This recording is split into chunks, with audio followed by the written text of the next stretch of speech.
Irmãos e irmãs, graça e paz. Vamos refletir o texto de Mateus 6, versículos 19, 20, 21 e 24, que diz o seguinte: Não acumuleis para vós outros tesouros sobre a terra, onde a traça e a ferrugem corroem, e onde ladrões escavam e roubam.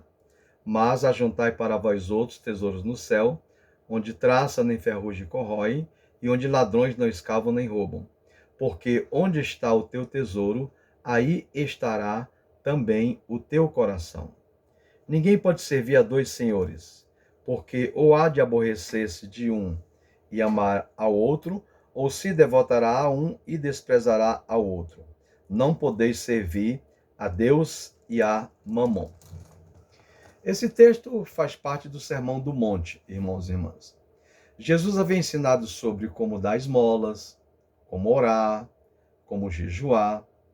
E nós precisamos ter em mente que esses ensinamentos de Jesus têm como objetivo principal consolidar o projeto de Deus, que consiste em uma nova sociedade, a partir das ações dos discípulos, depois da sua morte.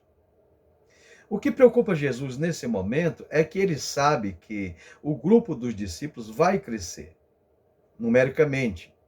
E isto significa aumento dos gastos para o sustento, ou seja, será necessário mais dinheiro.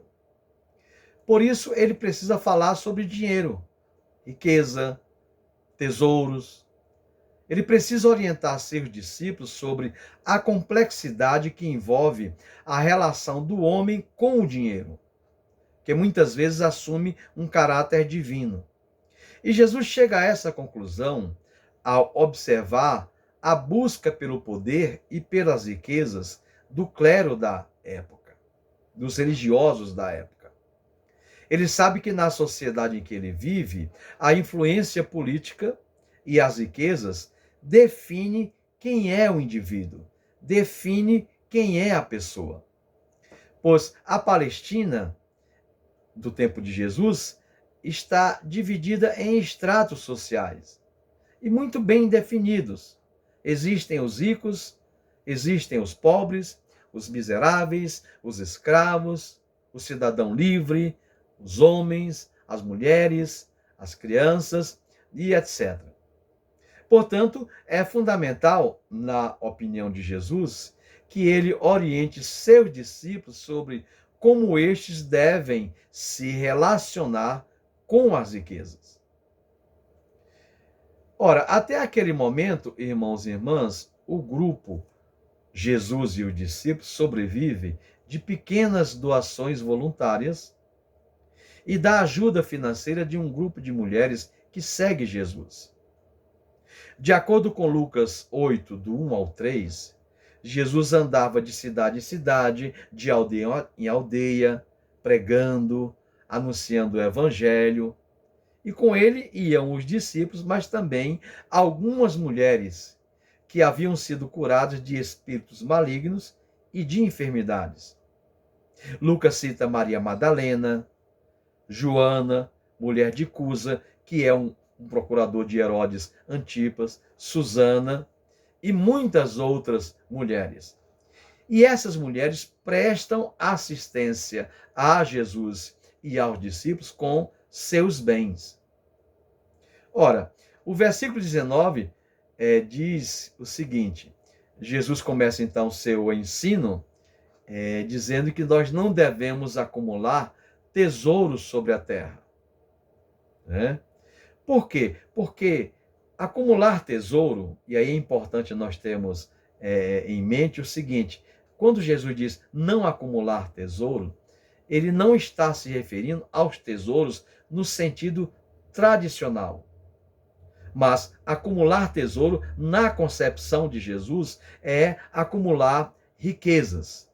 Por quê? Porque, no sentido literal, no texto grego, não acumular significa não entesourar.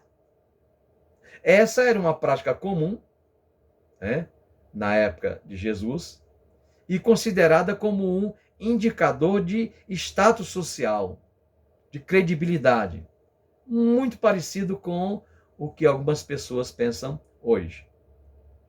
Depois Jesus diz que não devemos acumular por quê? Porque a traça e a ferrugem podem corroer esses tesouros. E os ladrões podem escavar e roubar. Jesus fala de traça, por quê?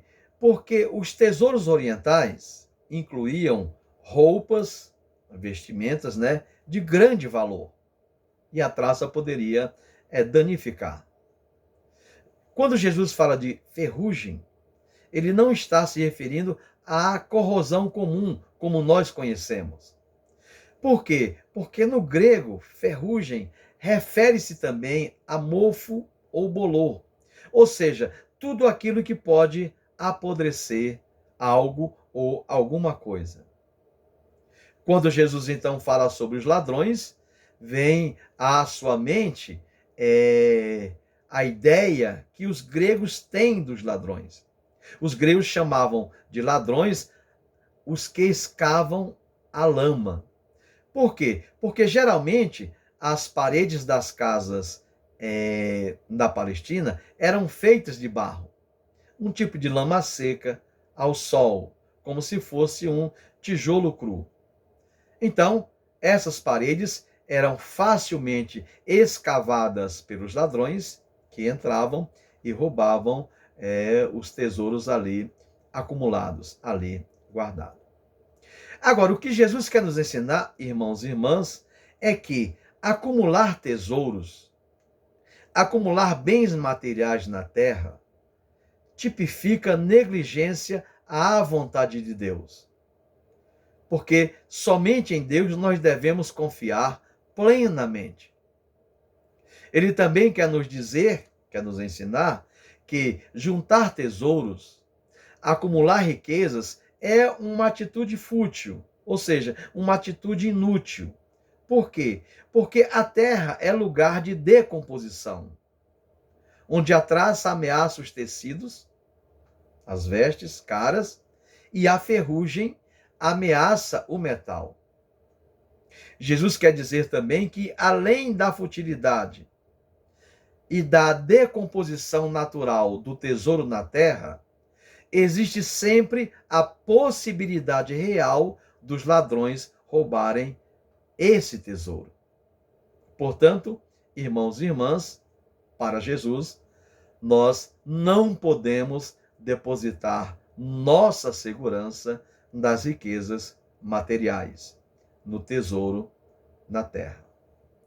Em seguida, ele diz no versículo 20 que nós devemos ajuntar tesouros no céu, onde traça nem ferrugem corrói, e onde ladrões não escavam nem roubam. Os judeus rabinos e os discípulos conheciam muito bem a frase tesouro no céu. Por quê? Porque geralmente eles relacionavam essa frase a duas coisas. Para a sociedade da época, e particularmente os judeus e os discípulos, as ações bondosas que alguém fazia no mundo material transformavam-se em seu tesouro no céu. E também que esse tesouro no céu está sempre relacionado ao caráter ético, moral e religioso da pessoa, do indivíduo que acumula no céu. O versículo 21 diz que Jesus conclui dizendo o seguinte: porque onde está o teu tesouro, onde está, ali estará também o teu coração. Ora, Jesus quer nos dizer o seguinte, irmãos, que as coisas que nós entesouramos, as coisas que nós acumulamos, ocupam o nosso coração. E o coração era considerado o centro da personalidade do indivíduo. E a personalidade envolve a mente, as emoções e as vontades da pessoa. Para Jesus, o nosso coração tem o poder de nos controlar e direcionar nossos valores. Os valores éticos, morais e religiosos. Jesus então propõe uma equação. Tá? Tesouro mais coração igual a valores.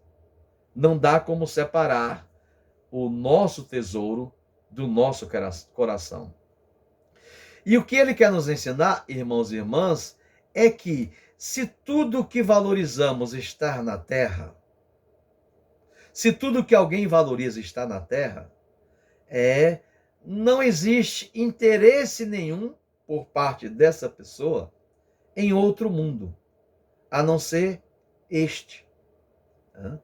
Quer dizer, colocar o coração nos tesouros da terra é viver em constante insegurança, ainda que inconscientemente. Para Jesus, o coração do homem segue o seu tesouro. Por quê? É como se ele estivesse apaixonado. O homem segue o seu tesouro porque ele está apaixonado por aquilo que crê ser o seu bem supremo, o seu bem maior.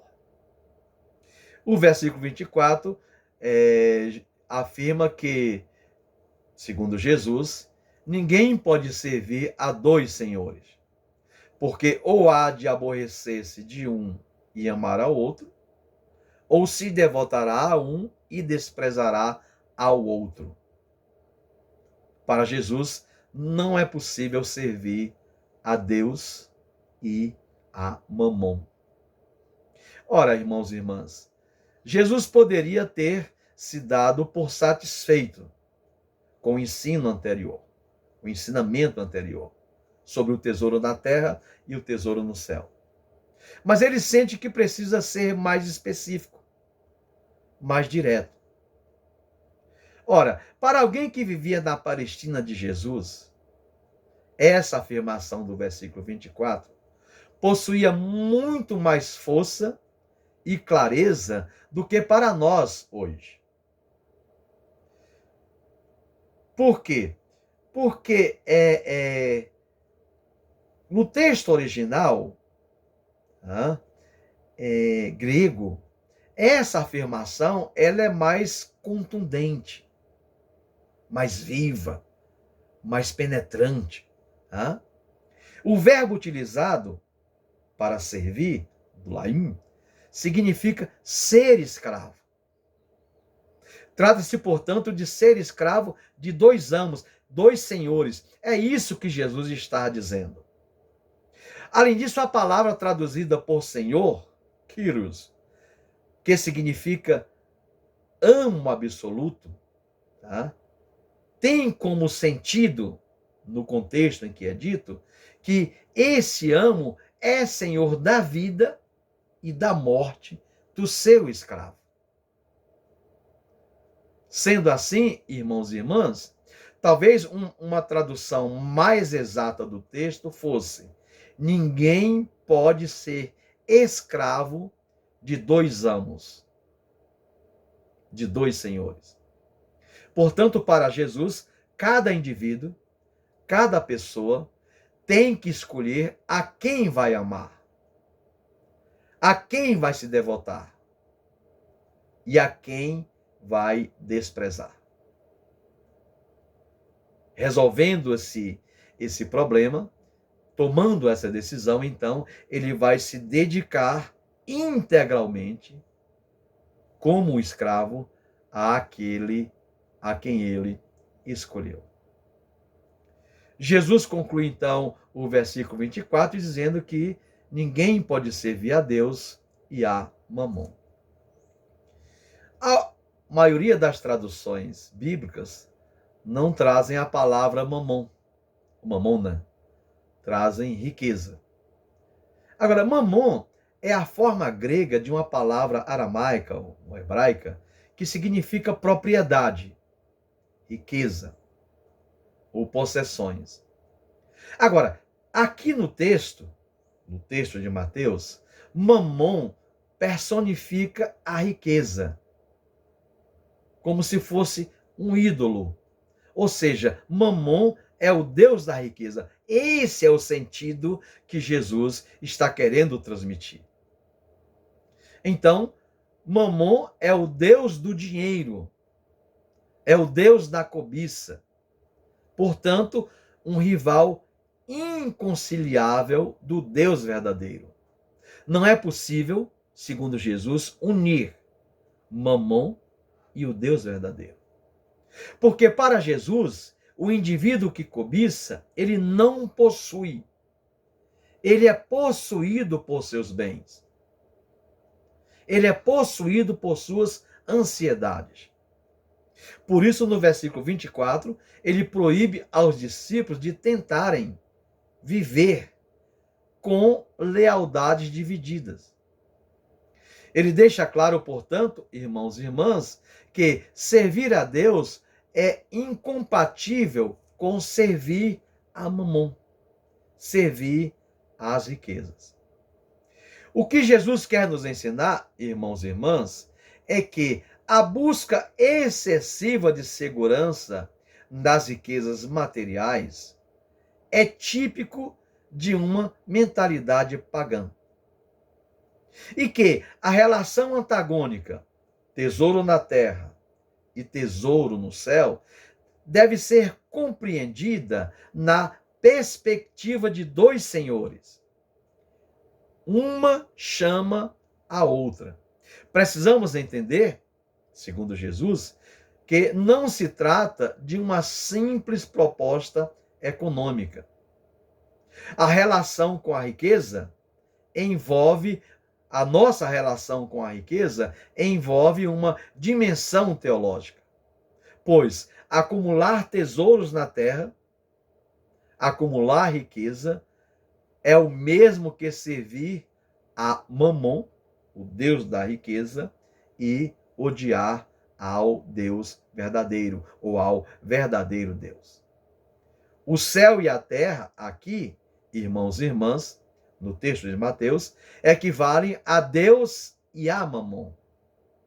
Apontam para uma maneira de viver, uma opção que devemos tomar, uma opção de serviço, aqui e agora. Agora, vejamos dois exemplos bíblicos para termos maior clareza desse ensinamento de Jesus. Todos nós conhecemos a história do jovem rico, Mateus 19, do 16 ao 24. E a questão, o problema do jovem rico é a seguinte: o que eu devo fazer de bom? O que farei de bom? Ele pergunta a Jesus, para alcançar a vida eterna. E ele fala então do que ele faz como religioso, as doações que ele dá, e etc, etc. E depois que ele expõe, Jesus então diz, mas uma coisa te falta, né? Você tem que voltar, vender tudo que você tem, doar para os pobres, e depois você vem e me segue. E a impressão que nós temos é que o jovem, ele vai embora e não volta. Após a reação do jovem rico, Jesus então diz aos discípulos: em verdade vos digo que um rico dificilmente entrará no reino dos céus. Ora, irmãos e irmãs, na minha opinião, quando Jesus afirma que um rico dificilmente entrará no reino dos céus, está indicando que a possibilidade existe. Pois o poder de Deus para libertar o homem é maior do que o poder de Mamon, que o escraviza através da riqueza. Pode ser difícil, mas não é impossível um rico entrar no reino dos céus. E o segundo exemplo deixa claro, que é a conversão de Zaqueus. Mateus 19, do 1 ao 10. Zaqueu é o coletor de impostos em Jericó, um judeu a serviço de Roma, portanto, odiado pela comunidade lá em Jericó. Segundo Lucas, Zaqueu é considerado o maioral dos publicanos e um indivíduo extremamente rico. Agora, quando nós pensamos em Zaqueu, geralmente vem à nossa mente três coisas: sua estatura, era um homem pequeno, o seu desejo de ver Jesus, que ia passar por Jericó, ou estava passando por Jericó, e a árvore que ele sobe para poder contemplar Jesus.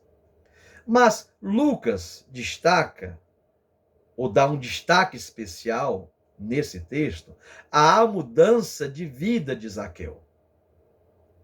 Ao se converter, de acordo com Lucas, Zaqueu reconhece que sua riqueza, ou parte dela, é resultante da exploração e opressão dos pobres. Portanto, uma riqueza injusta, pois produzia escravidão e morte. Lucas também diz que espontaneamente, sem sofrer nenhuma pressão por parte de Jesus, Zaqueu decide primeiro doar aos pobres metade dos seus bens, dividir, partilhar metade da sua riqueza e restituir 4 vezes mais àqueles que ele havia defraudado, enganado, né? Cobrado a mais, ou injustamente. Ao ouvir Zaqueu, Jesus vê nesse gesto, no seu gesto, o verdadeiro arrependimento. Então, olha para os presentes e diz: hoje houve salvação nesta casa. Porque o Filho do Homem veio buscar e salvar o perdido. Salvação imediata, naquele momento. Hoje houve a salvação. Para Jesus, irmãos e irmãs, Zaqueu trocou Mamon, o Deus da riqueza, pelo Deus verdadeiro e começou a entesourar no céu. Quando divide sua riqueza, quando ele resolve restituir àqueles que ele havia defraudado. Então, a impressão que temos é que a vida de Zaqueu passou por uma transformação radical. Essa é a ideia de Lucas. O velho Zaqueu já não existe. A partir daquele momento, nasce um novo Zaqueu. A conclusão que nós podemos chegar, irmãos, ou algumas lições que nós podemos tirar para as nossas vidas hoje, devem partir do princípio de que o texto bíblico é para os crentes e não para o descrente. Os ensinamentos de Jesus são para aqueles que acreditam em sua palavra. Ou seja, para aqueles que participam da comunidade de fé através do seu testemunho, através das suas ações. Nesse texto, Jesus não está fazendo uma apologia, uma opção pela pobreza ou pela miséria. Como disse no início da nossa reflexão, Jesus sente que precisa de mais riqueza, de mais dinheiro, porque o grupo vai crescer. O que Jesus está tratando aqui, portanto, irmãos, nesse texto, é algo mais profundo do que a apologia à pobreza ou à miséria. Jesus está tratando da fé no verdadeiro Deus. Jesus quer nos mostrar a importância da dimensão espiritual da partilha, da divisão e da solidariedade. Ou seja, a importância de acumularmos tesouro no céu e não na terra. Nesse sentido, irmãos e irmãs, Jesus contradiz ou nega toda a teologia que indica a bênção de Deus ou que associa a bênção de Deus, identifica, né, a bênção de Deus com as riquezas. Pois no texto, nesse texto de Mateus, a riqueza é um grande obstáculo a ser transposto pelo homem, né, que está caminhando em direção a Deus. É um grande obstáculo entre o homem e o verdadeiro Deus. Portanto, Jesus rompe com a lógica retribucionista dos que identificam prosperidade financeira com a bênção de Deus e a miséria com o pecado. Jesus deixa claro, irmãos e irmãs, que entre Deus e a riqueza existe uma insanável incompatibilidade. Assim como entre amor e ódio, ou entre fidelidade e desprezo. É o que está no versículo 24. Para Jesus, Deus e Mamon nunca vão poder viver no mesmo coração. Apesar deste ensino de Jesus, constatamos atualmente, com grande tristeza, irmãos e irmãs, como muitos em nosso meio, que se dizem cristãos, através de suas atitudes e ações, demonstram maior amor a Mamon, a riqueza, do que ao verdadeiro Deus.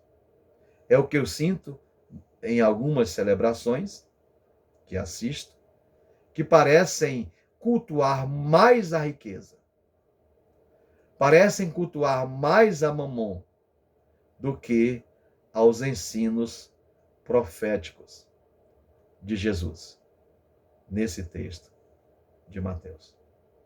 Que Deus nos conceda sempre a alegria da sua presença em nossas vidas, nos ajudando a vivermos em fidelidade à sua palavra, por mais difícil ou mais desafiadora que seja a nossa realidade material.